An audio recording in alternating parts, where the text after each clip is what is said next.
Street Smart, Book Smart, Web Smart. Quel est votre smart? Mon prochain invité, et ça fait plaisir de le rencontrer parce qu'on a beaucoup de choses en commun. Dans cet épisode, on discute de vraiment les nouvelles valeurs qui sont intégrées auprès de nos enfants. Comment élever un enfant qui va avoir du street smart, qui va être assez intelligent de reconnaître vraiment les pièges de la vie. Cet entrepreneur nous explique comment il a lancé une boîte de production. Ça a été un des premiers à pouvoir faire de l'argent de sa musique ici au Québec.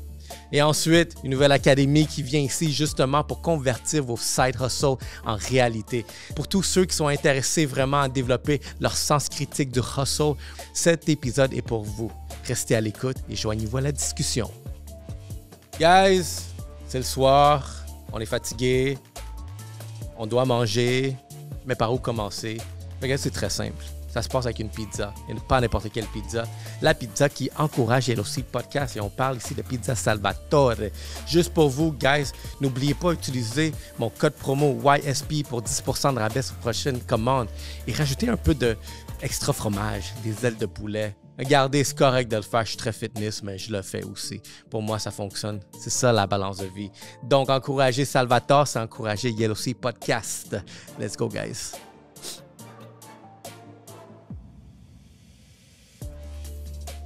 Hey, what's up, guys? Je suis votre host, Ray Antonio. Vous savez déjà, LOC Podcast, mon prochain invité.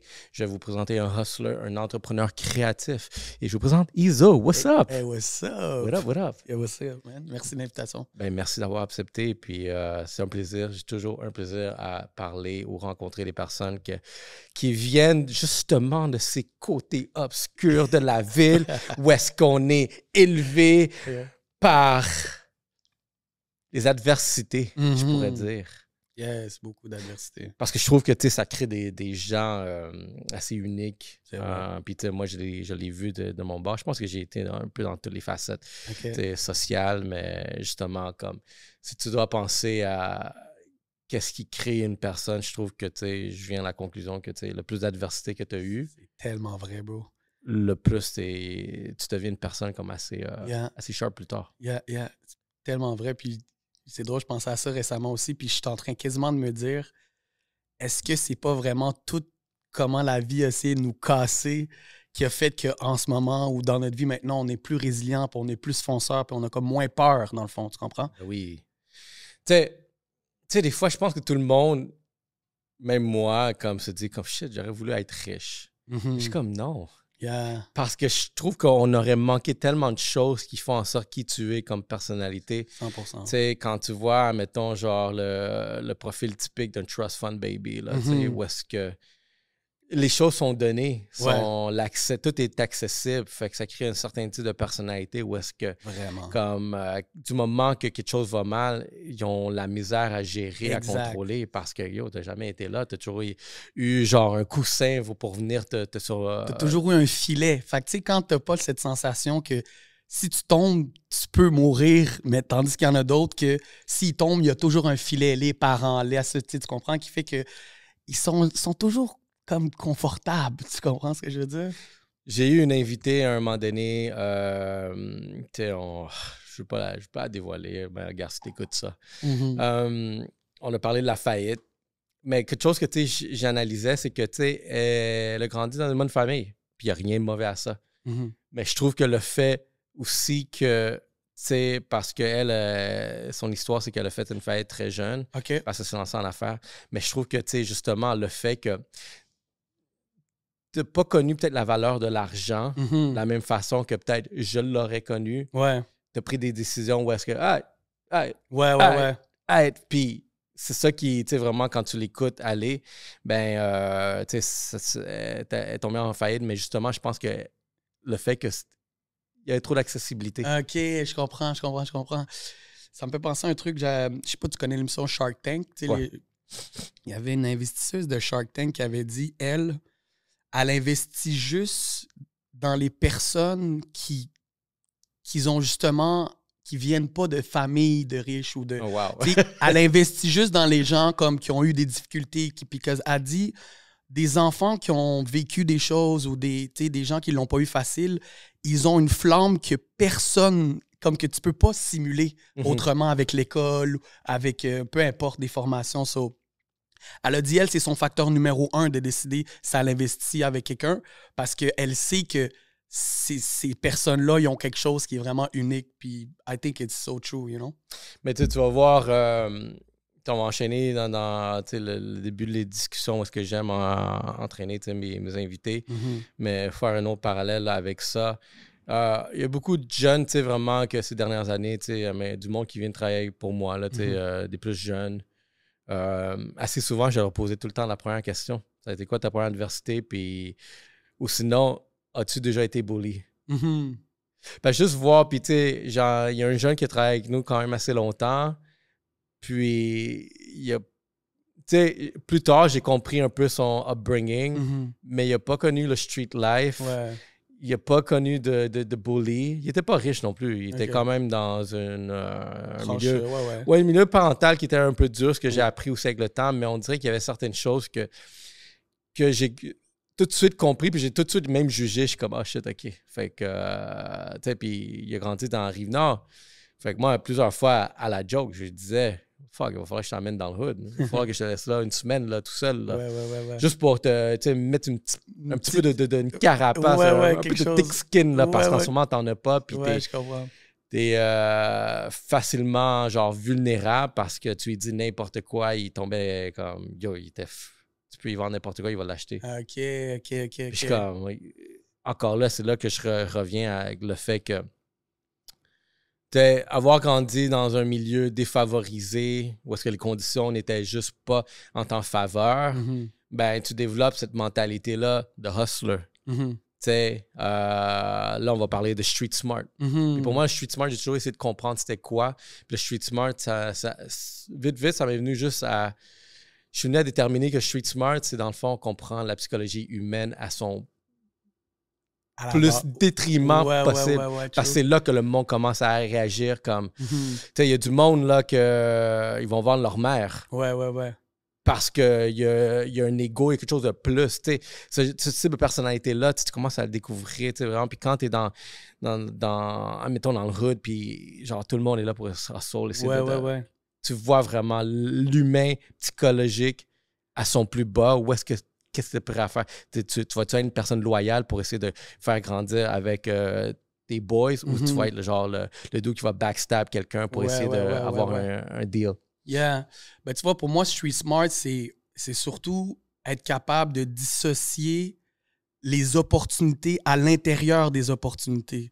Tu sais, c'est comme si, mettons, il y a la boîte, mais pour moi, quelqu'un qui est street smart, c'est qu'il va se dire, OK, mais la boîte a été fabriquée dans telle place. Ça veut dire que si je m'en vais directement à la place où ils fabriquent la boîte, je peux comme reformater cette boîte-là.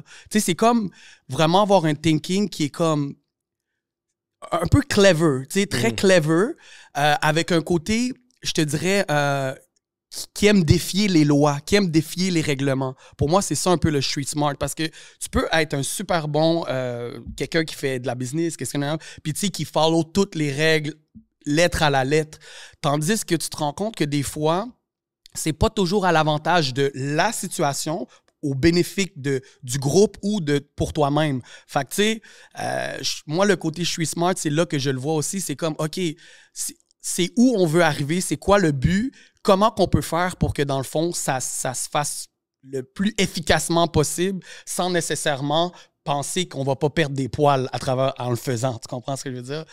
Ouais. Yeah. Non, j'adore ta définition, puis définitivement, il y a un flair d'identifier des opportunités. OK. Parle-moi un peu de toi. Laisse-moi te découvrir, voir de où tu viens, si je me trompe, tu as grandi dans le coin de Saint-Michel.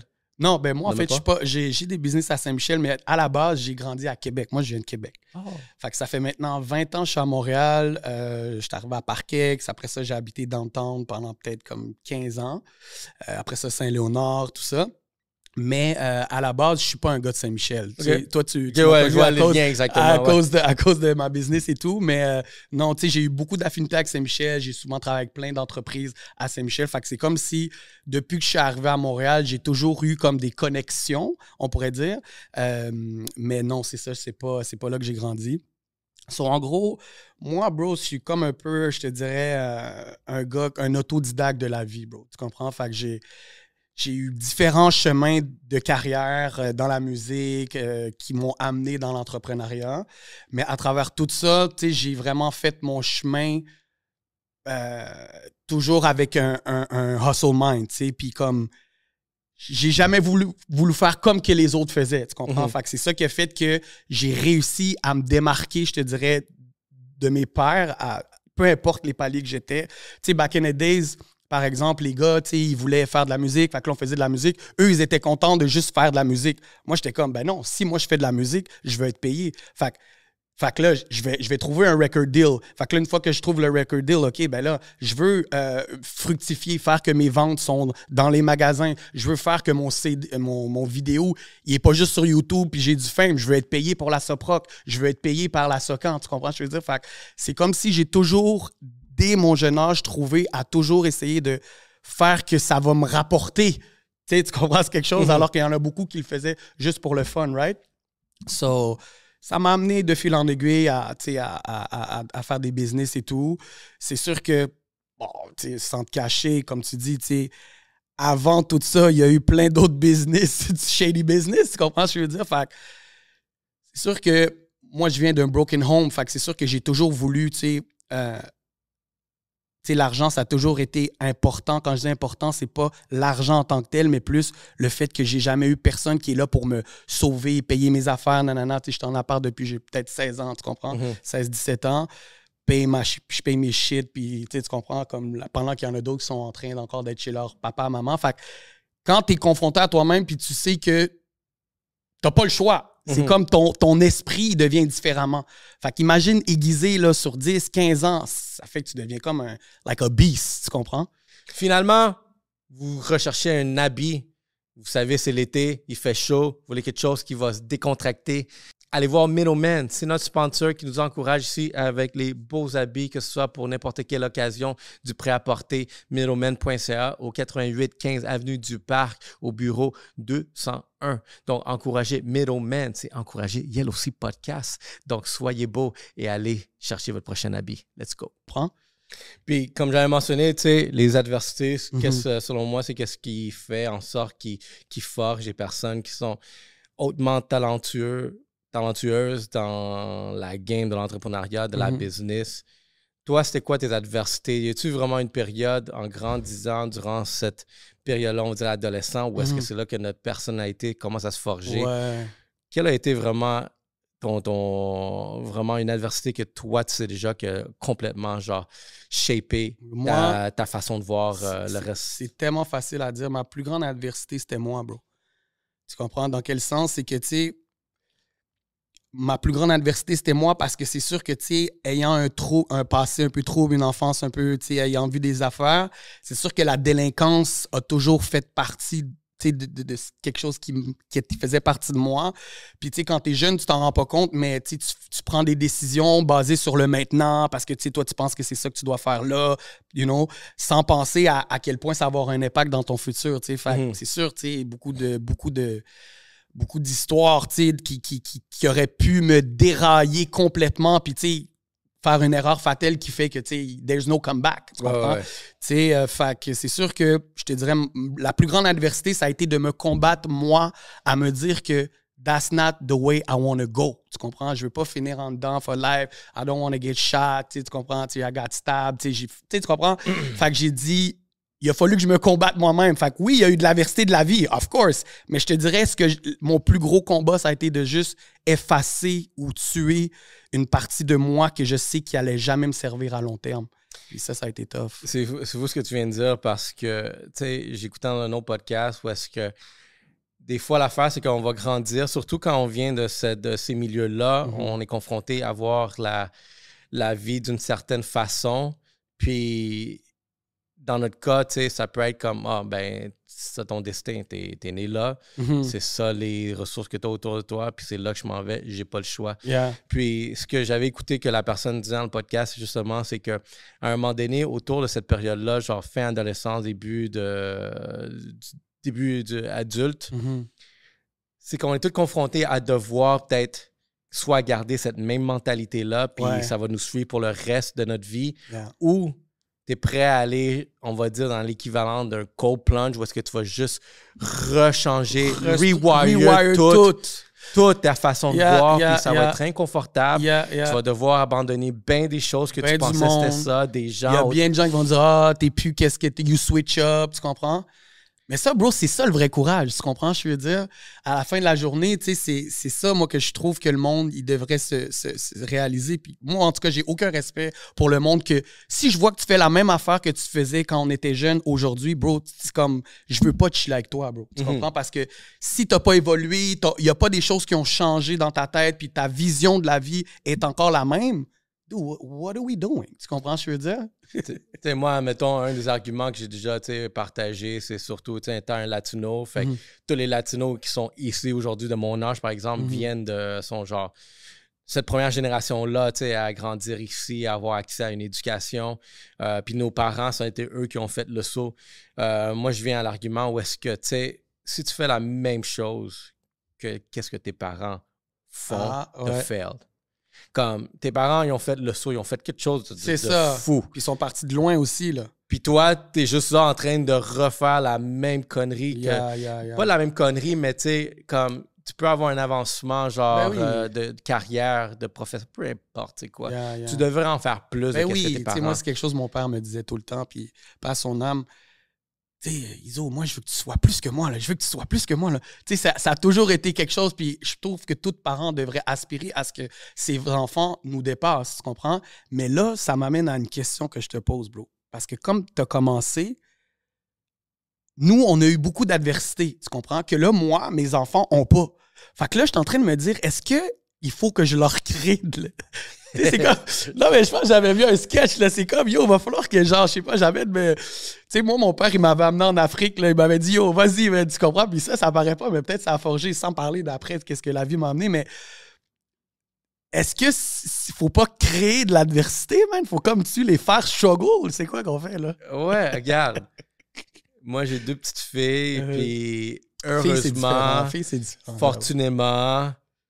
sont en train de grandir. Regarde, on habite dans un petit coin bourgeois. Tout est beau, là. Tout est excellent. Qu'est-ce qu'ils ont? Je ne l'ai jamais vu. Là. Ouais, c'est ça. Puis cette question-là me hante. Parce que l'affaire, c'est qu'ils ont accès à trop de choses, trop facilement. Puis aussi que je suis un père, fait que je suis très soft envers elle. Ouais, en plus, c'est des filles, c'est ça. Ouais, fait que t'es comme... je me fais manipuler par ces 2 petites filles-là facilement. Fait que dans ma tête, je suis comme...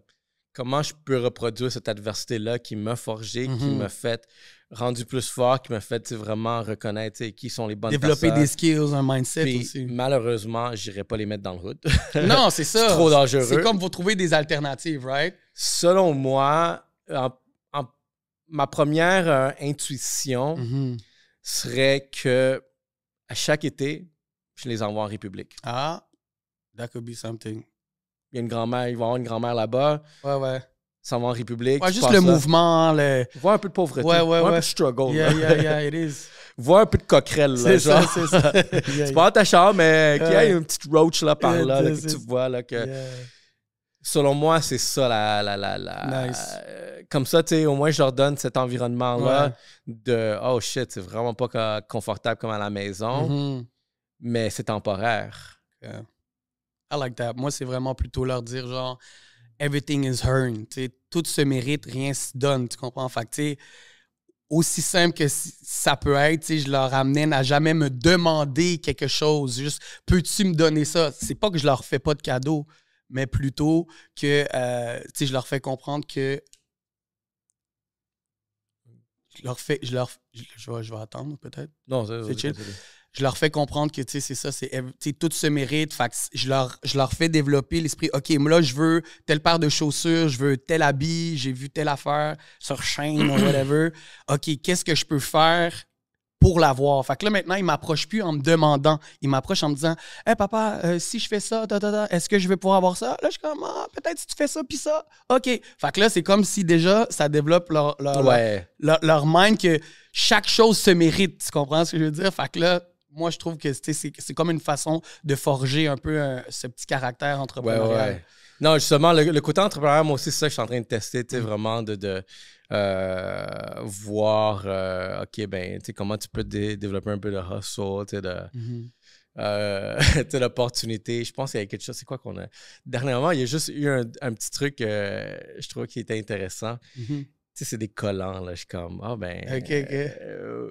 amène les collants à la garderie puis commence à les échanger pour des affaires. Ah ouais, c'est bien. Juste pour voir la valeur des choses, que l'offre et la demande. 100%. Comme, ah ouais, l'autre petite fille veut le collant, mais puis je juste donne essayer le collant, de vendre, mais juste essayer de vendre quelque chose. Tu sais, le fait de devoir convaincre quelqu'un, ça paraît pas, mais c'est un skills de vie fou, là. Tu sais quoi? Ben, je pense que tu viens de le dire, mais quelque chose que j'avais mentionné plusieurs fois, c'est je pense que tout le monde doit apprendre à vendre. Yeah, big facts, big facts, big facts. Comme, tu peux, n'importe quoi que tu sois un artiste, que tu sois un comptable, que tu sois un trainer, que tu sois un marketeur, peu importe ce que tu fais, du moment que tu sais comment vendre, tu vas avoir du succès. C'est vrai. C'est vraiment une des bases de trouver de l'argent dans le monde. Puis ça, c'est dans n'importe quel domaine. Of course, si tu es vraiment juste un employé pur et dur, si tu sais pas vendre, peut-être ça va pas tant changer ta vie, mais même à la limite, là, ça, comme tu dis, tu peux être comptable puis comment market tes affaires et tout ça, yeah, for sure. Mais maintenant, qu'on se dirige dans un monde où est-ce que le monde commence à questionner maintenant le système éducatif. Yeah. Puis je pense aussi qu'on est d'accord de dire que il y a besoin d'une réforme. J'ai eu même un prof du HEC, entrepreneur aussi, un homme d'affaires. Puis, lui, il a été là 20 ans au HEC. Puis j'ai posé la question, est-ce que le système éducatif ici au Québec a besoin d'une réforme? Puis lui, il a dit oui. Du moment que lui, il a dit oui, gars, ben oui. Vous n'avez rien à dire. Lui, il est dans le système. Non. Il vient dire que oui, il faut changer quelque chose. Ça, c'est clair. Je veux dire, à la fin de la journée, le système, il est désuet parce qu'il ne correspond plus à la réalité de qu'est-ce qui se fait maintenant dans le monde. Tu comprends? Fait c'est comme si il faut qu'il le garde parce que dans le fond, ça serait tellement gigantesque faire une méga réforme pour que dans le fond, ça fit. Puis avec les AI qui arrivent et tout ça, c'est comme... Moi, puis on parle beaucoup des enfants, puis tant mieux parce que c'est ça la vie aussi, mais tu sais, moi, je suis pas de l'école de penser que mes enfants, il faut qu'ils aillent dans des hauts niveaux académiques, universités. Non, moi, je suis en train de forger plus leur caractère, leur développement personnel, leur comment ils analysent les problèmes, comment ils trouvent des solutions à des problèmes. Je trouve ça que c'est ça qui vont faire les gens de demain qui vont réussir, qui vont être engagés dans des firmes. Est-ce qu'ils checkent même encore les CV dans les grandes entreprises? Je pense même pas, bro. C'est un AI qui check ça. Si AI t'aime pas, t'es barré. Tu comprends? Fait que non, for sure, ça c'est un gros point, man. Puis à un moment donné, ça va falloir qu'il y ait des gens en position, dans les politiques qui décident de vraiment comme couper là-dedans. Après ça, je trouve que le système académique, il y a plein de choses qui développent personnel, la discipline, comprendre qu'il y a de l'autorité, comprendre que tu dois apprendre des choses pour les appliquer. Ça, c'est still valuable, tu comprends? Mais bro, il y a des affaires, là. Ouais, tu sais, gars, moi, j'ai fait l'université, j'ai gradué puis tout. Puis OK. C'est pas ça qui m'a mené à devenir plus calé en marketing. OK. Ce que j'ai appris là, tu l'as nommé, vraiment à être vraiment comment former une structure, comment faire un plan d'affaires, comment interagir avec des gens dans un lieu professionnel parce que tu fais des travaux d'équipe et là, comme il faut que tu gères des personnalités. C'est vrai. Dans tout travail d'équipe universitaire, t'en as un qui fait toute la job, t'as l'autre qui vient t'aider, t'en as un qui est confus, puis l'autre qui prend toutes les chaînes. Il a rien on fait. a bien travaillé. Good job, guys. Fait que ça, c'est les gens de la société, puis ça, c'est quelque chose que j'ai appris. Mais, tu sais, dans cette direction-là, on commence à avoir des modèles alternatifs. Puis dans ces modèles alternatifs, j'ai parlé à des gens qui sont... Plusieurs personnes qui sont TDAH, par exemple. Puis que ces personnes-là, ils ont tu sais, qu'est-ce qui est plate pour eux, c'est qu'ils disaient comme... Toute ma vie, le système m'a dit que j'étais pas bon, j'étais pas intelligent, parce que je suis pas théorique. C'est ça. Moi, il faut que je touche. Il faut que je touche pour le faire fonctionner. 100%. Puis c'est là que, tu sais, on se disait comme, ça serait quoi les options, tu sais, non, c'est sûr que le système de l'école est vraiment fait pour les gens qui savent apprendre, maîtriser, garder dans leur cerveau, puis truc, mais c'est pas ça l'intelligence en tant que telle. Là. Tu peux être quelqu'un qui est fucking like un dictionnaire de connaissances, puis je te mets devant un problème de la vie, puis tu crumbles comme une petite bitch, là. Tu comprends ce que je veux dire? À la fin de la journée... Plus ta note est haute, plus t'es un employé modèle. Genre, tu comprends? Fait que, non, je suis d'accord avec toi, tu sais, puis il y a plein de gens dans le monde là, qui sont TDAH ou qui ont eu de la difficulté à l'école, puis qu'aujourd'hui, man, c'est des genres de gars qui excellent, des femmes aussi, là, je suis sûr. Question d'actualité pour toi. Que penses-tu du retrait du cellulaire dans les écoles actuellement? Ben moi, je suis pour. Je suis pour parce que, tu sais, je pense que c'est déjà un défi à la maison. Je pense que c'est déjà un défi. Puis, tu sais, la seule affaire qui m'énerve un peu avec ça, je trouve qu'il y a une hypocrisie. C'est que, tu sais, on demande aux enfants de faire des choses que nous, on fait même pas pour nous-mêmes. Puis oui, OK, pause, c'est des enfants, sont supposés de... Mais, tu sais, je trouve que ça commence par soi-même. Tu sais, ça me fait un peu penser au COVID. Tu sais, dans le temps du COVID... tout le monde, tous les enfants, c'était eux qu'il fallait qu'ils mettent les masques, nanana, puis nous, on pouvait aller dans les restaurants, puis je sais pas, je trouve que dans le fond, vu qu'ils peuvent pas se défendre, c'est comme si c'est eux qu'on attaque en premier. Bien sûr, c'est des enfants, fait que je comprends, mais anyway, I think like la gestion du cellulaire devrait se faire de façon responsable autant que les adultes que les enfants, puis je pense qu'il y en a qui l'échappent. Nous aussi, on l'échappe, là, tu comprends? Non, c'est bien dit. Ben, tu sais, comme la grande ligne qui dit « Fais ce que je te dis, pas qu'est-ce que je fais. » C'est ça, comme là. tu dis. Tu sais, selon moi, je trouve qu'il y a quelque chose de très genre contradictoire dans cette direction-là. Puis on dirait que c'est pas là qu'on s'en va. Tu sais, on a mentionné le AI. Le AI s'en vient. Fait que, OK, oui, peut-être ça va pousser l'enfant à maintenir quand même une certaine discipline. Moi, je pense que ça serait juste peut-être, si c'est possible, que ça soit genre un genre de dôme qui va juste couper tout l'Internet du secteur. Ouais. Garde ton cellulaire, parce que c'est pas le cellulaire le problème, c'est l'Internet. C'est vrai. C'est le waste time, le temps perdu, qui est pas productif. Exactement, parce que s'il n'y a pas d'Internet, ouais.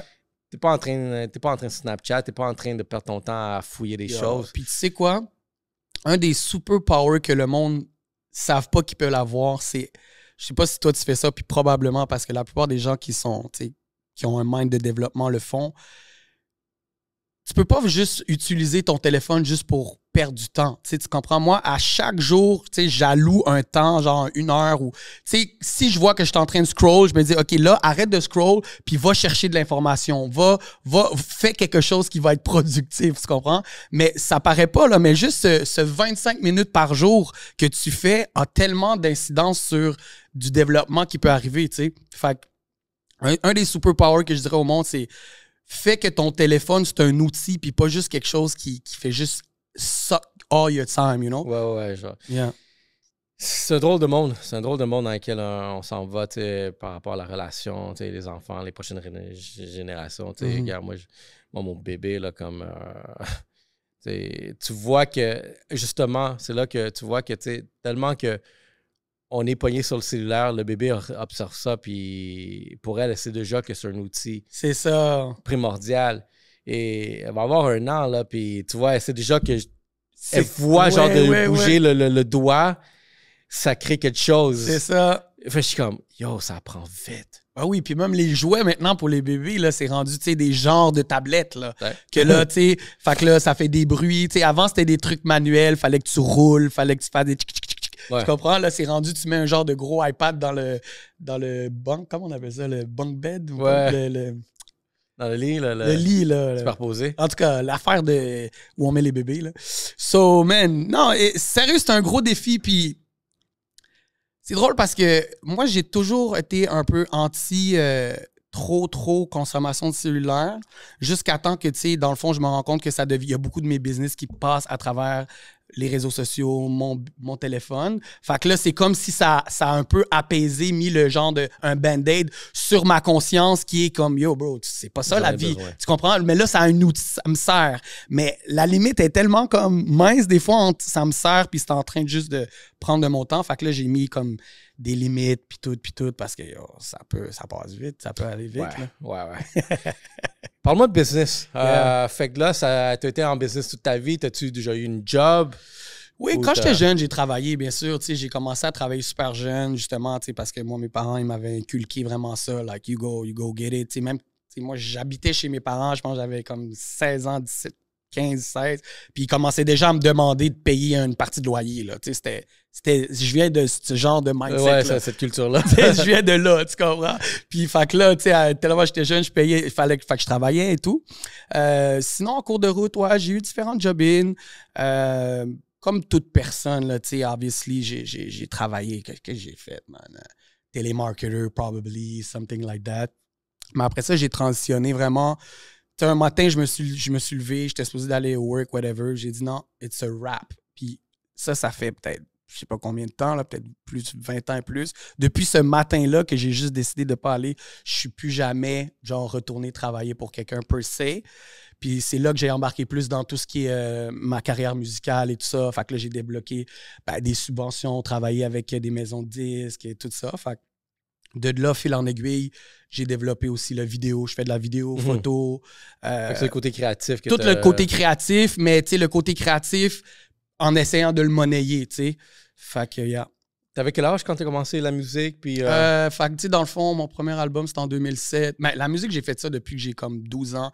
J'ai des shows sur YouTube que, on est dans des clubs, puis j'ai 11 ans, puis on est en train de, rapper dans des clubs. Fait que la musique, ça fait vraiment longtemps, mais de façon, je pourrais dire que, je peux dire que c'est vraiment sérieux, je te dirais, depuis 2006, là, je sais pas. Puis t'as quel âge? Là, j'ai 40 ans. OK. Yeah. OK, on est à peu près dans le même gars. Même range d'âge. Ouais. J'ai 38. OK. Je pose la question parce que, dis-moi si toi, tu as vécu quelque chose comme ça, parce que moi aussi, autour, tu sais, mettons à 16 ans, 17 ans, tu sais, on fait de la musique, on s'est sorti vraiment de toute cette mauvaise environnement-là, puis se retrouver, tu sais, on se retrouve sur l'art. Ouais.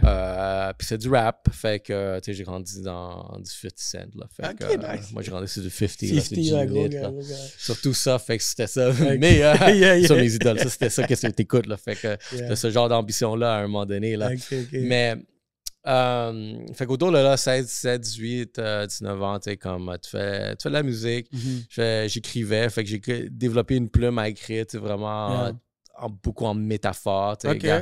Quand tu fais du freestyle, quand tu écris des trucs comme ça. Es-tu en français ou dans ta langue? En anglais. En anglais, OK. Ouais, en anglais. Commence en anglais. C'est quoi ça? Ben, moi, étant donné, comme je t'avais mentionné, que je venais de New York, par défaut, c'était... Non, mais sérieux, les gars qui ont grandi ici, qui parlent zéro anglais, qui commencent à rapper en anglais. Là, ouais, c'est là, spécial. Vous pouvez arrêter, les gars, vous pouvez arrêter. Okay? C'est correct, ouvrir une nouvelle niche. Non, mais c'est ça. Surtout quand l'anglais n'est pas bon, là. En tout cas, bref. Mais tu vois, durant cette période-là, vu que j'étais dans cette direction-là, puis j'avais fini le secondaire, là, je me dis, qu'est-ce que je veux faire? T'sais? Fait que je suis allé faire un cours de sonorisation, là, une école Recording Arts. Yes. RAC. C'est le genre de cours qui coûte fucking cher. Oui. Comment ça s'appelait, là? Audio technique? Non. Il y a audio technique, il y a très basse. Très basse. Celle-là s'appelle... Yo, ça existe encore, ça? Très basse, ouais. Yo, dans le temps, c'était partout, là. Mais je pense maintenant, très basse, c'est rendu c'est beaucoup orienté influenceur, même parce que, vidéo, contenu. Tu sais, maintenant, la technologie a tellement avancé, là, tu sais, puis comme les plugins et tout, que c'est plus comme dans le temps, je suis sûr, là, qu'il fallait que tu sois calé, technique, toutes les fréquences et tout. Maintenant, tu mets ça dans un tu mets ça dans un plugin, puis il fait toute la job. Les plugins AI sont rendus à un autre niveau. Fait qu'ils doivent avoir perdu un peu de reach. Ouais, sûrement. Ça doit être sûrement, là. Mais je me souviens, back then, regarde, je fais mon cours de sonorisation, puis... Tu te lances en musique, là, qui fait que je commence la production d'une artiste. J'avais une amie qui avait une belle voix, là, fait que je voulais la produire. On a fait de la musique, j'écrivais, j'ai mix, j'ai tout fait vraiment, mais à un moment donné, ça n'a comme pas avancé. Fait que là, tu retournes à l'école, tu trouves une job, puis whatever, tu perds ça. Ce qui est étrange dans ce parcours-là de vie, puis ça, c'était comme quand j'avais autour de 20 ans, on va dire même pas 18, 19 ans. OK. Puis où est-ce qu'il n'y avait pas d'opportunité d'argent back then à faire ça, de la sonorisation. OK. Il fallait que tu ailles travailler pour peut-être un artiste dans un événement. Un gros studio. Ouais, tu sais, ouais. vraiment, il y avait des Il n'y trucs, en avait pas de mais temps, mais ouais. c'est très limité. Ouais. Là, puis c'est du True, bouche true. à oreille. Là. Yeah. Puis, qu'est-ce qui est fucking étrange? Mhm. C'est 15 ans plus tard, je me retrouve à être dans un fucking studio où est-ce que je fais de la sonorisation. Où est-ce que je deal avec des mics avec toi. Je suis comme, oh wow. Yeah. J'étais 15 ans en avance sur C'est vraiment ça. peut-être plus tard mettre là. Fait que je peux dire que c'est peut-être maintenant que depuis que j'ai ouvert ce studio-là que je commence à rentabiliser Yeah, ça. je comprends. C'est fou parce que dans le fond, c'est là que tu te rends compte que il n'y a rien que tu apprends ou de skills que tu développes qui est jamais perdu en vain. Tu comprends? Ça peut te servir quelque part à travers ton chemin. Je suis sûr que il y a à travers d'autres choses que tu as faites avant, après ton cours d'insonorisation, que là, tu es en train de l'appliquer avec ta business. Justement, ouais. C'est ça qui est nice, d'être multifacette. Puis moi, c'est ça que je prône beaucoup au monde. C'est comme, développe beaucoup d'arcs, de flèches à ton arc, tu comprends? Parce que c'est là que tu deviens vraiment un individu de valeur, puis tu peux avoir une valeur ajoutée à n'importe quelle situation. Fait que ça, c'est quand même dope. Ouais, définitivement, comme je te dis, c'est en avance, puis c'est drôle juste d'un moment donné, juste réaliser comme, wow, je travaille dans les mêmes outils qu'on m'a enseigné là des années, mais que la société était juste pas prête pour pour ce genre d'opportunité, tu sais. Mais, OK, puis toi, là, t'as réussi à faire de l'argent avec la musique. Yeah. Quel genre ça a été quoi ton plus beau genre succès musical que t'as, on dirait même financièrement que t'es content que t'as vu un chèque comme oh shit? Financièrement, je te donnerai un exemple. Puis c'est là le street smart que je te dirais. Moi, dans le fond, comparativement à beaucoup d'artistes à cette époque-là, eux, dans le fond, ils faisaient de l'argent une fois que l'album commence à se vendre, tu comprends? Mais moi, là, de la marge, j'avais structuré mon deal. C'est comme, j'avais déjà réussi avant même que l'album sort. Pourquoi? Parce que, je te donne un exemple. Les maisons de disques, ils reçoivent des subventions pour leurs artistes. Fait que là, chaque année, ils reçoivent, je sais pas moi, 250 000 qu'ils doivent dispatcher à travers les artistes.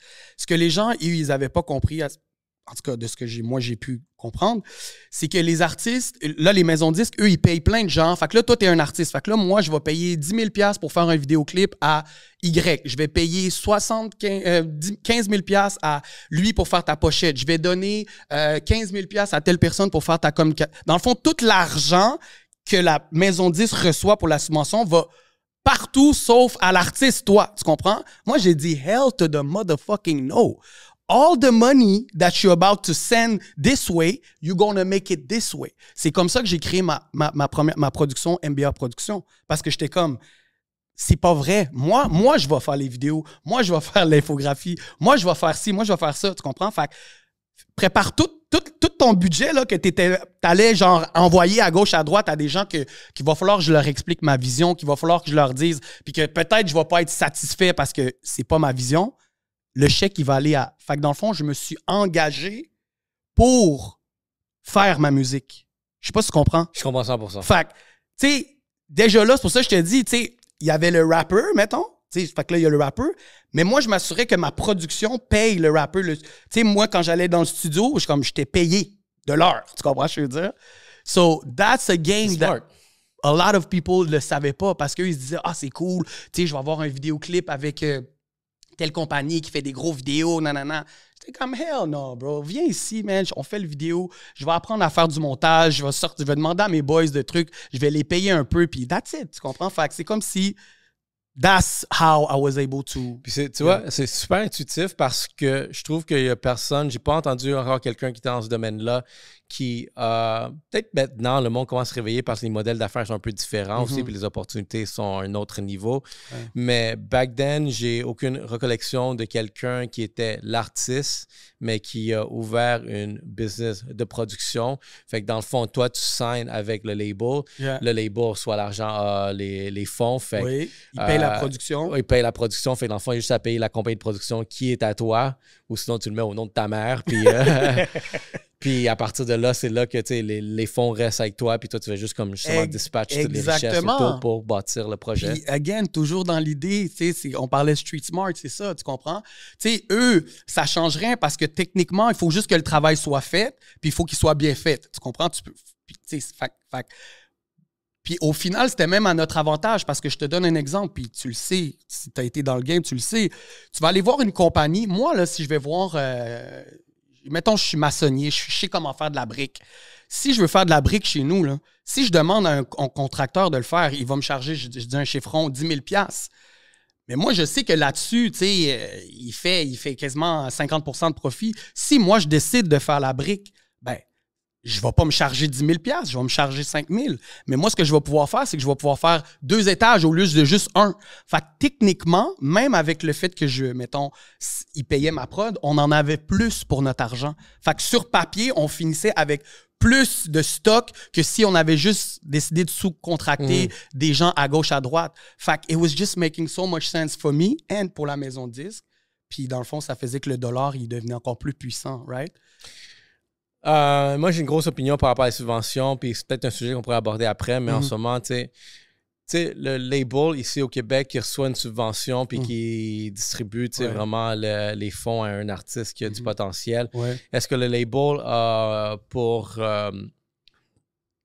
mentalité de faire du profit ou sachant que j'ai appliqué pour une subvention l'année prochaine puis je recevrai encore le même montant puis whatever, tu sais, comment ça marche là?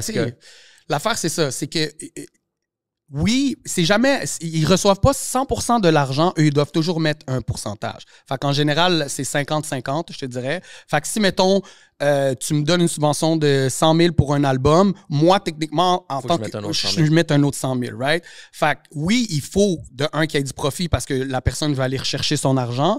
Et de deux, c'est ça. Mais si j'ai à être vraiment real avec toi, toute cette industrie-là est sur le respiratoire artificiel. Tu comprends, je veux dire? Tu sais, à la seconde qu'il n'y aura plus de subventions dans le milieu des arts puis tout ça, c'est fini, là. Tu sais, il y a beaucoup d'affaires que ça va être terminé. Puis la question, c'est est-ce qu'on a besoin de l'art qui soit financé de cette façon-là ou faudrait que ça soit 100% privé? I'm asking the question. Tu sais, puis moi, quand je suis rentré dans ce game-là, parce que back then, j'avais aucun rapport, mais c'est maintenant que je suis dans la game où est-ce que j'ai des factures, j'ai des dépenses. Right. J'ai une équipe, tu sais, dans la game des médias, des arts, on peut considérer ça d'une certaine façon. Yeah. Puis c'est une game aussi que j'ai réalisée qui est beaucoup propulsée par les subventions. Puis quand j'ai commencé à comprendre ça, tu sais, OK, au début, c'est là que j'ai trouvé comme une problématique parce qu'au début, tu sais, je suis comme les personnes, je commence à rencontrer des gens qui sont dans le domaine. Fait que, tu sais, tout le monde, comme, t'es-tu inscrit au Fonds canadien des arts, whatever. Puis, tu sais, je suis comme, non, fait que je m'inscris. Fait que tout le monde parle de, il y a de l'argent là, il y a de l'argent là, il y a de l'argent là. Puis tout, c'est de l'argent subvention. Puis, j'ai appliqué par défaut parce que c'est là qu'on dirige, whatever. Puis, j'ai été refusé dans tous les programmes possibles. J'ai remarqué que peut-être dans le podcast, c'est pas considéré de l'agriculture. Il y a une matrice. Il y a une matrice en arrière, mais vas-y, continue. Fait que, tu sais, j'ai pas continué à pousser. Je me suis pas découragé. Je me suis juste dit comme, that's the game. Puis moi, je vais juste bâtir un autre modèle d'affaires où est-ce que je suis capable de même me débrouiller sans devoir dépendre sur les subventions et par défaut, j'ai réussi, tu sais, vraiment Charles, puis bro, comme je te dis, je comprends ça, mais un peut aller avec l'autre, tu comprends? Fait que, oui, c'est sûr que tout le monde, toutes les gens qui ont fait des demandes de subventions, même il y en a qui sont à côté aujourd'hui, ils se sont fait dire non plusieurs fois, là, plusieurs années, tu comprends? Avant que ça finisse par dire oui, etc., parce que you gotta show proof, etc., etc. Mais moi, je te dirais, bro, tu sais, si tu peux aller chercher les deux, pourquoi pas? Tu sais, je sais pas, bro, c'est comme... Ça devient quasiment un ego, tu comprends? Si, exemple, c'est parce que là, il faut faire la différence. Là. Si, mettons, c'est un prêt privé, que là, tu sais, c'est 100%, tu dois le rembourser avec de l'intérêt, etc., that's a different game. Si on peut te le subventionner, puis toi, ça t'aide, puis là, peut-être que tu vas devoir avoir un volet social ou que tu mets les latinos de l'avant ou peu importe, bro. Tu comprends ce que je veux dire? Puis que ça fait que ton argent puis ton entreprise est soutenue aussi par de l'aide. you're not weak, bro. Ça fait pas de toi de weak. Tu comprends Non, ce que je veux dire? 100%. Puis c'est pas ça. C'est que un peu le problème que je vois, puis ça, c'est quelque chose que j'ai remarqué après avoir rencontré beaucoup d'artistes, par exemple, c'est que tout le monde se garoche là, mais ça tue un peu le hustle. Je comprends. Puis c'est big facts. Puis il y en a beaucoup qui s'assoient là-dessus. Puis ça peut kill. Moi, je vois plein d'organismes. Puis tu sais, j'ai travaillé. Ça devient médiocre. Ouais, ça devient médiocre. Puis tu sais, si je peux en glisser un mot, j'ai travaillé avec plein d'organismes et tout, que tu sais, ça fait des années et des années et des années qui ont des subventions. Tu sais, je vois qu'ils sont vraiment rendus dans le copier-coller, comme ils n'ont plus aucune créativité parce que dans le fond, elle n'est même pas récompensée. Tu sais, ils se font pas checker. Tu comprends ce que je veux dire? Puis c'est là que ça devient dangereux. Mais tu sais, regarde ça, bro. Moi, je connais des gens, OK, qui ont des organismes et tout, qui ont des subventions à chaque année, OK? Tu leur donnerais le produit le plus facile à vendre au monde, ils ne seraient pas capables de faire une entreprise pour que ça marche. OK? Ce que j'essaie de dire, là, c'est qu'en ce moment, il y a des gestionnaires qui reçoivent des millions et des millions, OK? De fonds et tout, que si demain matin, là, je leur dirais, essaye de faire une entreprise avec ton propre argent privé, avec un produit qui est un top seller, ils feraient banqueroute dans 1 mois. Fait que c'est pas tout le monde qui a cette capacité de vraiment générer de l'argent, faire du profit, tu comprends? C'est une autre... Fait que, tu sais, moi, c'est là que je trouve que c'est dangereux.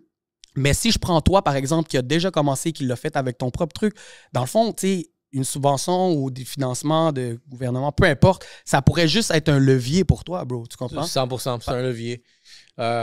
Puis... je suis pas fermé, mais encore là, je me dis comme, tu sais, je suis allé cette direction-là, puis là, les autres directions, regarde, les portes s'ouvrent, il y a une autre ouverture, tu sais, puis ça permet aussi, tu sais, je pense que le problème aussi, ce que je vois dans ce domaine-là des arts et la culture, c'est que on est conditionné à, c'est ça le modèle. Fait que quand tu es conditionné et confortable, personne se force à aller chercher c'est quoi les alternatives comme modèle. Puis en ce moment, je trouve qu'on est en train de bâtir une alternative. Puis ça, c'est une chose que je trouve ça quand même assez intéressant du domaine des créateurs de contenu, des influenceurs, parce qu'on fait rouler l'art et culture aussi au Québec. Mais c'est une facette vraiment de cette catégorie-là qui n'est pas subventionnée.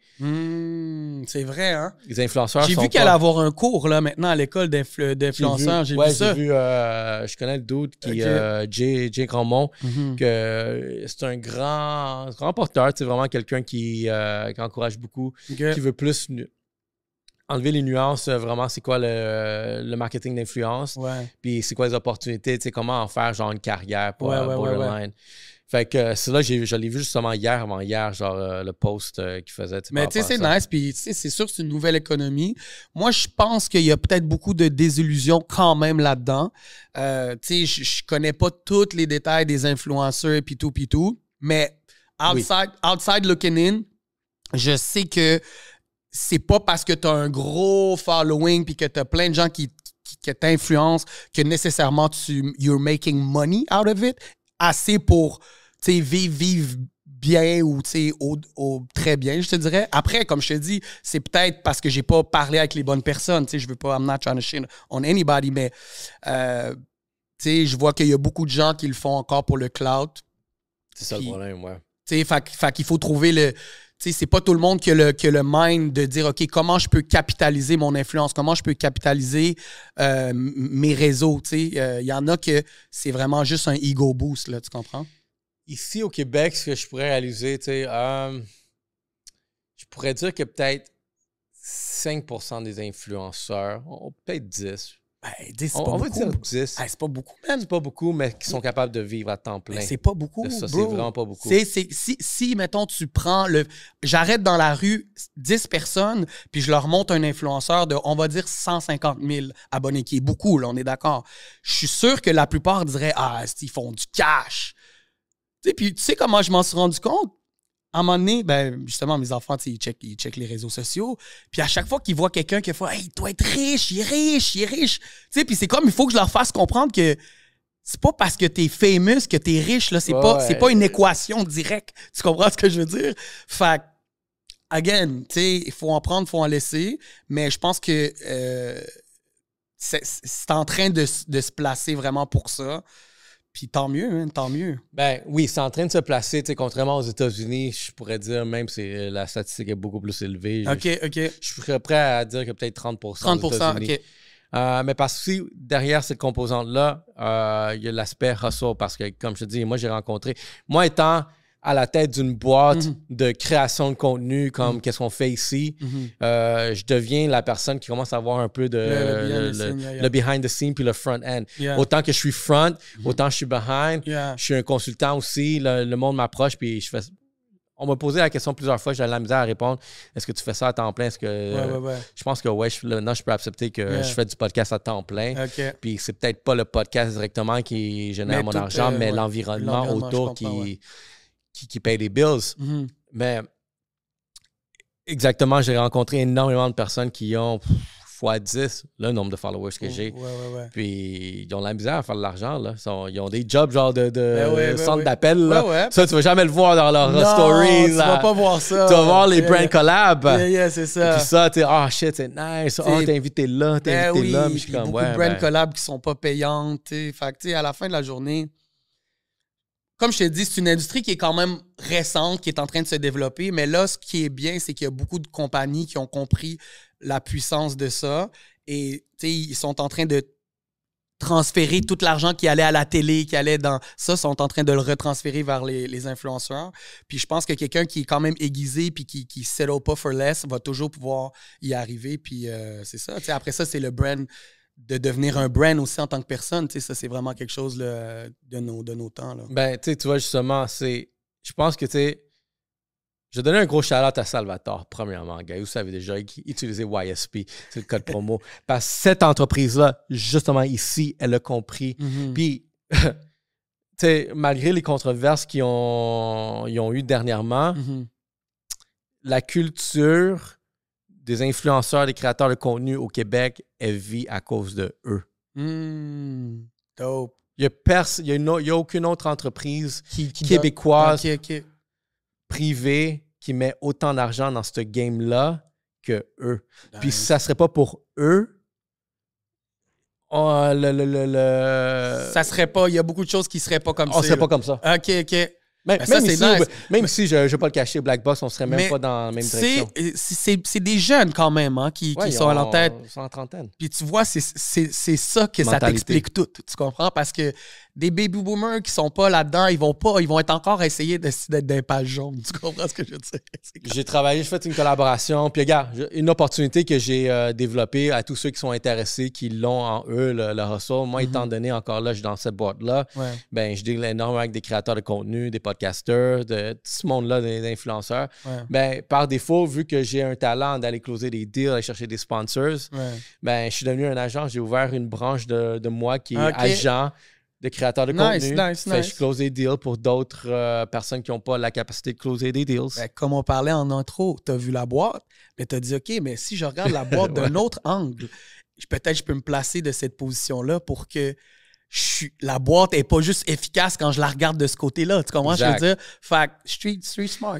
C'est pour ça que je trouve que c'est important, vraiment, d'avoir un rôle, de prendre le rôle puis affronter les adversités qui viennent dans ce game-là, de comment le financer sans devoir à dépendre à un ancien modèle des subventions. Fait que je me dis, comme, tu sais quoi, même que oui, il y a de l'argent, puis si quelqu'un me l'offre, puis je l'ai l'opportunité que ça me prenne peu d'énergie, je vais aller chercher un 25 000 qui traîne là, puis le réinvestir dans 100%. Ma communauté ou les personnes clés.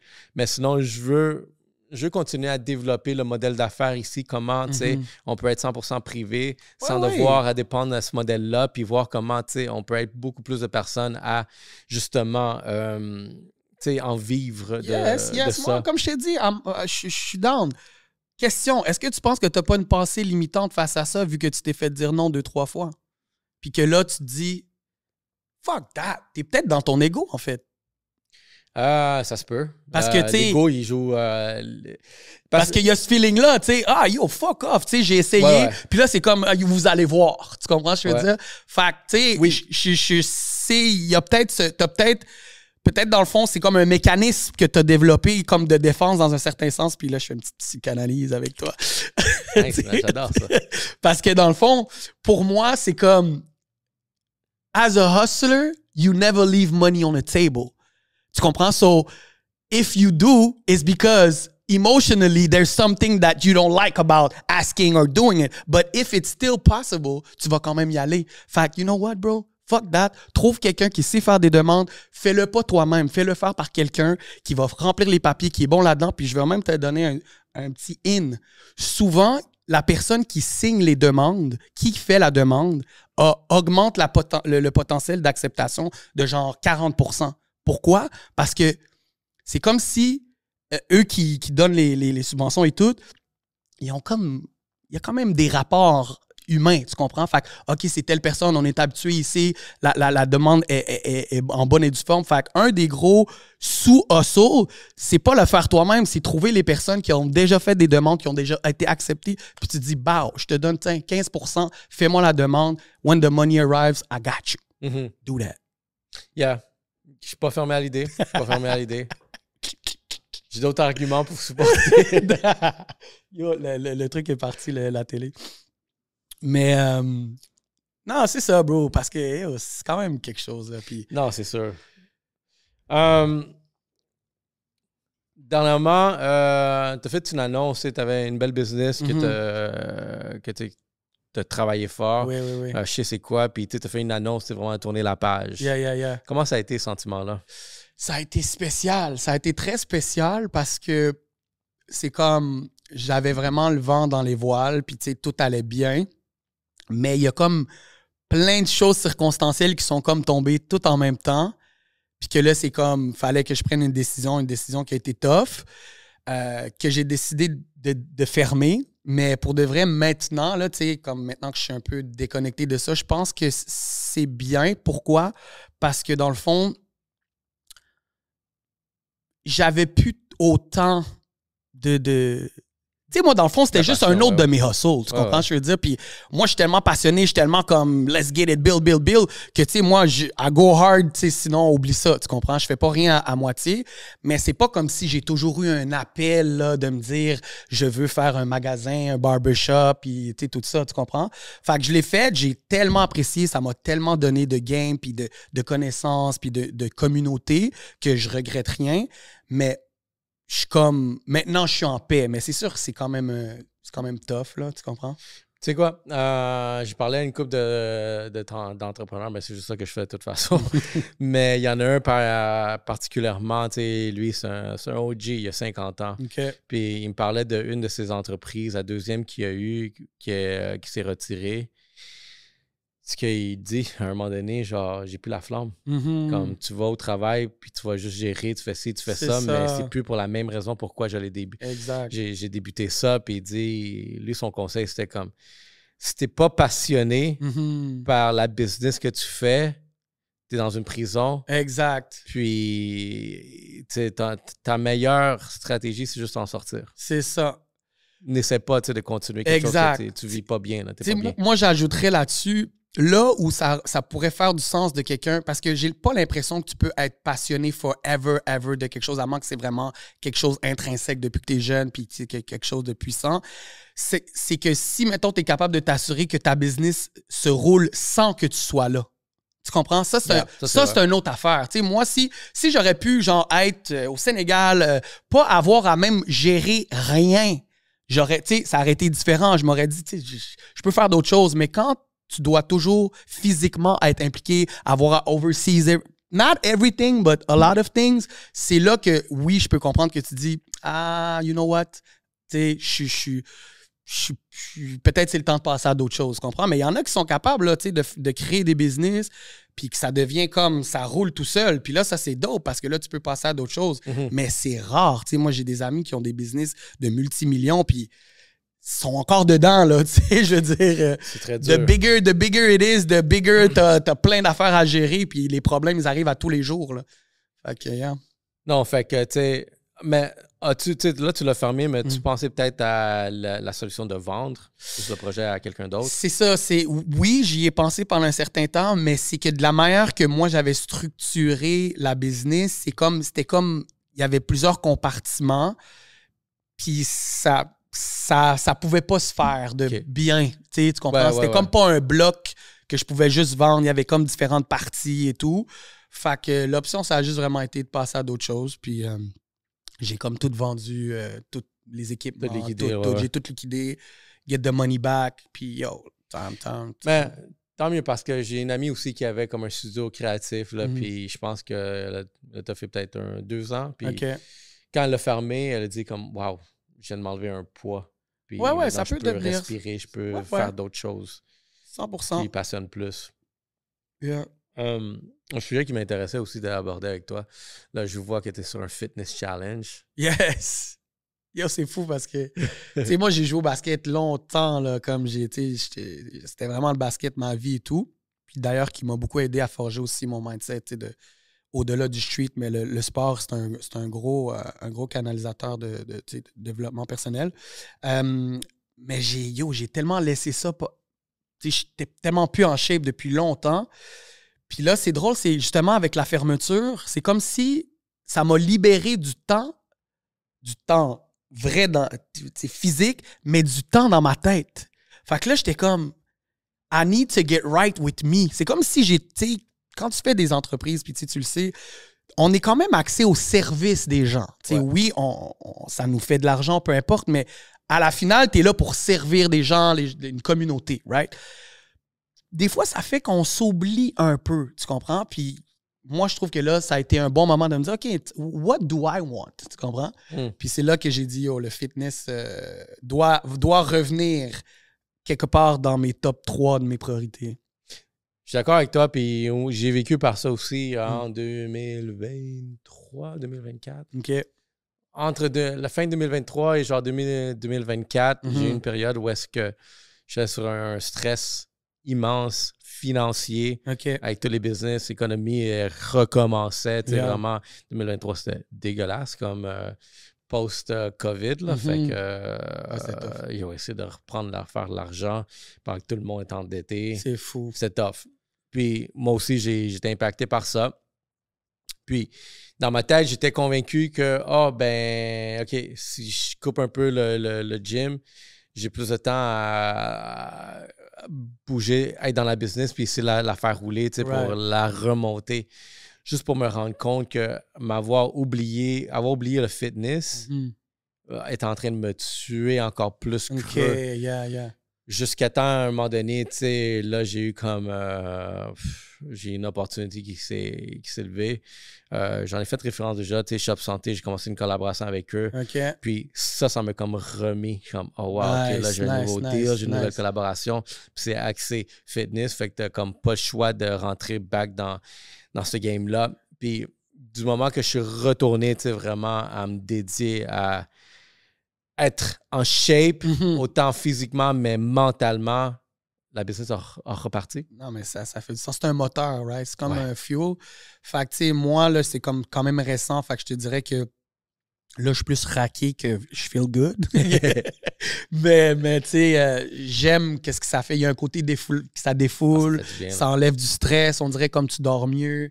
So, non, for sure, c'est quelque chose que je veux remettre comme au top de priorité. Tu sais, puis j'ai pas des attentes incroyables, mais je veux comme juste, tu sais, keep that going. Dès que tu vas être un petit peu plus loin dans ce game-là, si tu es capable de shifter, genre encore là, on parlait de rewire, puis je sais pas à quel moment tu le fais, fais-le à 5 h du matin. C'est-à-dire le gym à 5 h du matin? Regarde.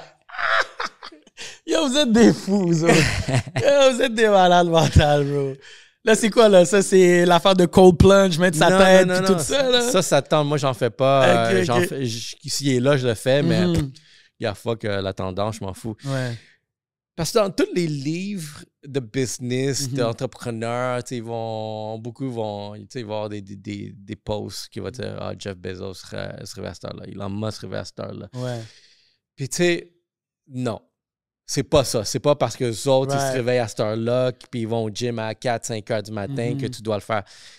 Je le voyais, puis moi, ça m'a jamais vraiment comme the fuck. Je vois pas la corrélation. Ça. Du moment que j'ai été dans une position où est-ce que, OK, moi, c'est une priorité, mais je vois ça, c'est l'horaire, où est-ce que je peux le fit, j'avais pas le choix que c'était dès le début. C'est là que ça... Mais moi, je vais te dire pourquoi ça fonctionnerait pas. Puis c'est parce que je sais pas qu'est-ce que j'ai, mais mon brain, il devient comme très, très actif la nuit. Tu sais, moi, n'importe qui me connaît, là, je suis low-key, je suis un insomniaque. Là. Moi, je dors pas la nuit, tu comprends? Parce que j'ai tellement d'idées, comme c'est là que je ponds tous mes trucs, c'est là que je suis devant l'ordi, c'est là que je fais mes edits, c'est là que... Tu sais, fait I get a lot of shit done, comme pendant que les gens sont en train d'aller se coucher. Moi, c'est là que j'avance plein d'affaires, puis je lère mes dossiers, puis tout. Fait obviously, tu sais, ça fait que le 5 h du matin devient un peu make no sense. Fait c'est un peu des raisons, puis tu sais, c'est quasiment l'inverse. J'ai essayé de changer ça, mais je me suis rendu compte que je suis pas autant productif, créatif, tu sais, genre quand c'est le jour, le matin. J'ai plus de difficultés. I don't know why, c'est juste comme ça que mon être. Tu sais, je me souviens dans le temps que je faisais de la musique, justement, tous mes albums se sont faits de nuit, tu sais, dans la nuit, tu comprends? Ça se faisait, tu sais, je me réveillais pas un matin puis j'écrivais une chanson, tu comprends ce que je veux dire?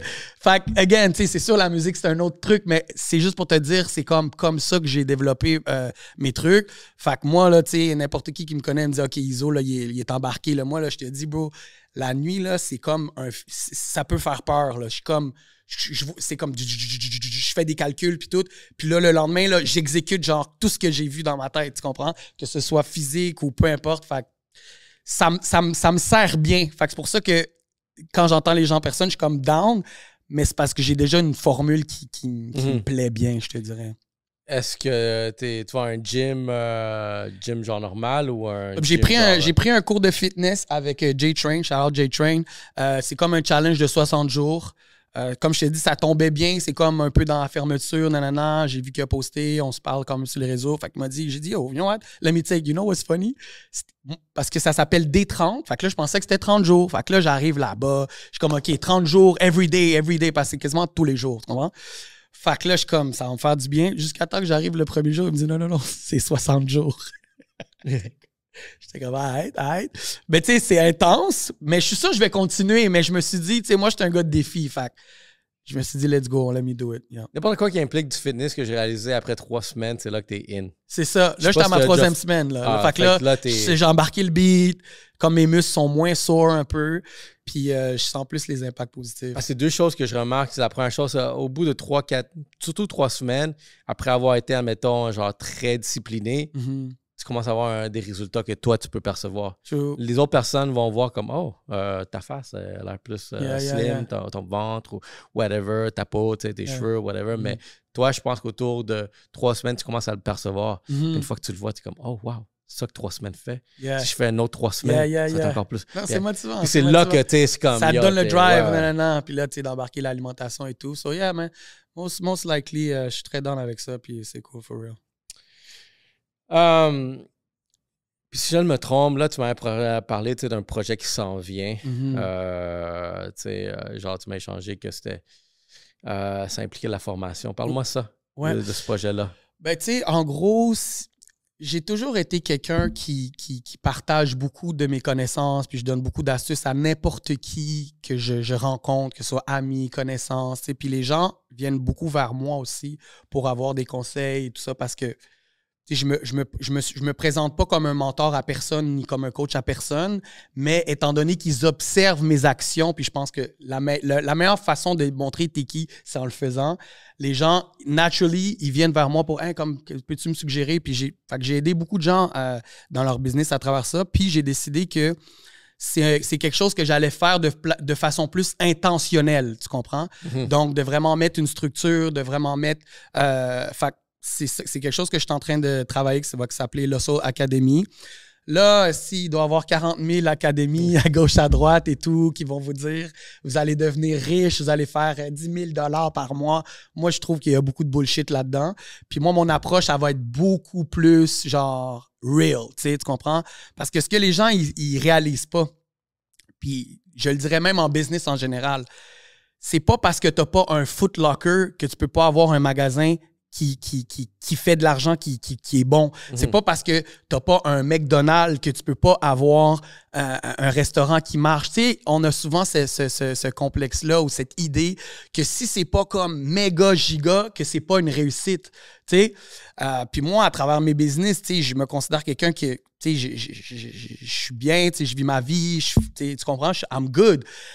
Mais tu sais, j'ai pas eu des magasins partout à travers le Canada, tu comprends? Je veux dire, j'ai pas une compagnie de vidéos qui est à chaque semaine bookée pour la télé. Dans le fond, ce que je veux faire avec ça, c'est plutôt démystifier le fait que si tu trouves un side hustle ou tu trouves un hustle puis tu développes un mindset que tu veux générer de l'argent pour toi, même si tu es capable de débloquer, commencer en débloquant un 500 $ par semaine, puis que ce 500 $-là 4, 5, 6 mois devient 1000, puis qu'avec le temps, ça devient des 2000, des 3000, puis que ça fait qu'au final, tu peux vraiment mettre ta job de côté. Tu peux vraiment comme... C'est ça que je veux vraiment implémenter. Puis ça, il y a plein de ways que moi, j'ai développé à travers le temps parce que j'ai beaucoup de hustle pour que les gens puissent l'apprendre. Fait que c'est un peu ça. Ça serait-tu genre, tu sais, vraiment sur une ligne très directe, développe ton side hustle pour qu'il devienne genre permanent? Oui, puis tu sais, il va avoir un côté ça, puis il va avoir un côté aussi, montrer les techniques, montrer tous les systèmes en arrière de ça, comment faire, et aussi une espèce d'accompagnement. Tu sais, j'évite le mot coach, j'aime pas le mot coach. C'est vraiment un accompagnement, tu comprends? Parce qu'à la fin de la journée, comme tu le sais, c'est beaucoup dans le mind. Puis tu sais, il y a beaucoup de gens qui vont se décourager, puis tout. Puis des fois, ils ont besoin de cette personne-là pour, tu sais, les guider un peu. Puis c'est quelque chose que je vais faire à travers ça. Puis donner beaucoup de contenu digital pour vraiment aider à trouver des stratégies. Puis beaucoup de, je te dirais pas des cheat codes, mais il y a des petits ways que les gens savent pas, là, that you can make money sans trop avoir à te casser la tête, you know? Là, la structure est déjà faite de comment tu prévois. Tu sais, est-ce que ça va être genre du très privé, du semi-privé, ça va être des cohortes? Ça va être, dans le fond, ça va être beaucoup online. Donc, il va y avoir comme je te dirais, un site web mère où tout le contenu est là-dessus. Ça va être développé sur, il va y avoir 3 volets. Il va y avoir, vraiment tout ce qui est business. Il va y avoir le côté, genre, vraiment mind. Puis, tu sais, c'est ça. Dans le fond, les autres, ça va être plus technique, genre pragmatique pour les plans de business, tout ça. Puis, ça va être des programmes payants qui viennent toujours avec un accompagnement. Puis à travers ça aussi, il y a des services qui vont pouvoir se greffer. Fait que si tu as besoin de choses pour développer, il y a un réseau de contacts qui va être là. Puis, là, je suis en train de build up toute la structure. Peut-être que quand ça va sortir, ça va être là. Fait que c'est hustleacademy.com. Je veux développer une communauté aussi. Fait que, ça a toujours été un de mes rêves ou buts. Je trouve que chacun d'entre nous, on est beaucoup chacun dans notre coin. Puis des fois, tu sais, ça pourrait être bien de juste te rencontrer une fois à chaque 3 mois, puis juste exchange sans nécessairement grande attente, mais je trouve que le milieu de l'entrepreneuriat, des fois, c'est très solitaire. Ouais, c'est sûr. Tu fais beaucoup de choses tout seul. Mm-hmm. Personne ne voit, tu sais, quelque chose que sûrement déjà entendu dire, tu sais, quand une entreprise a du succès, tu t'applaudis toute l'équipe. Yeah. Mais quand l'entreprise va mal, tu pointes le doigt sur le CEO. Big facts, big facts. Tu peux pas t'en sortir. C'est ça, là. C'est justement ça, la réalité des choses. 100%. Dans mon père. As-tu un deadline jusqu'à date ou est-ce que cette académie-là, tu penses la release été 2025? Donne-moi juste 2 petites secondes, mon bro, avant que je prenne un ticket. Tu sais déjà qu'ils sont rapides ici. Excuse-moi. OK, good. Parfait. Yes. Excuse-moi. Donc, yes. Fait que le deadline, écoute, je m'étais dit pour cet été. Je veux que c'est cet été. En fait, je vais commencer à release certains programmes très bientôt, mais l'ensemble de tout, ça risque d'être plus pour cet été. Puis, tu sais, ça fait tellement longtemps que je travaille là-dessus, là. C'est incroyable parce que, tu sais, je fais beaucoup d'autres choses. J'ai du Airbnb, je fais du IPTV. Tu sais, j'ai plein d'autres business que je veux pouvoir partager how to do it. Mm-hmm. Fait que, yeah. Oh, super. Mais regarde, check. Je suis content de t'avoir rencontré, de t'avoir vraiment faire des liens justement parce que je pense qu'on se suit beaucoup. On voit, je trouve que on avait énormément de choses en commun. Puis c'est cool. C'est comme, je pense qu'il faut continuer à encourager ça. Puis ne pas essayer de voir comme pourquoi il est meilleur que moi, pourquoi il fait ci. C'est comme, guys, le podcast, c'est une chose que je savais déjà, mais tu sais que ce que le podcast renforce, c'est l'esprit de collaboration. 100%. Ça me permet de promouvoir des gens, des personnalités, des personnes qui sont allumées, dans lesquelles j'ai plusieurs trucs en commun 100%. que je perçois qu'on a des choses en commun. Puis ça nous permet de justement de valider puis voir où est-ce qu'on peut s'en aller. C'est vrai. Mais en plus de ça, j'ai un grand plaisir à faire cette promotion-là de ces individus-là. Fait que c'est la collaboration. On crée du content. Tu donnes du content, puis on crée quelque chose de magnifique. Puis tu l'as mentionné vraiment dans ton projet d'académie. Bâtir une communauté. Fait que, garde la communauté ici. 5 ans plus tard, ce que je peux réaliser. Shout out à vous tous au Yellow Seats parce qu'il y a une communauté qui est très curieuse, qui aspire ou qui est déjà ou qui recherche vraiment qu'est-ce que je peux aller chercher. Fait à chaque fois qu'il y a quelqu'un qui vient ici, je trouve un plaisir à voir vraiment qu'il y a des connexions qui se font indirectement avec l'audience ou sinon d'autres invités ou sinon même à collaborer ici. Yes. Fait que, yo, Iso, merci beaucoup. Merci à toi, bro. J'ai vraiment apprécié. Yo, gars, je pense qu'on va continuer à se voir, à voir vraiment c'est quoi les projets qui s'en viennent. Fait que, gars, vous savez déjà. Là. Yes, sir. Thank you so much, bro. Ça fait plaisir, man. Thanks. Puis, gars, si tu veux partager, promouvoir quelque chose, ça, c'est ton moment. Écoute, vous pouvez m'ajouter sur Instagram, donc IZZOLO. Juste ajoutez-moi sur Instagram, tous les liens vont être là. Sinon, keep grinding, keep shining. Encore une fois, merci à tout le monde. Puis, ça fait plaisir, bro. Let's go, guys. Ça fait plaisir. Il y a aussi podcast.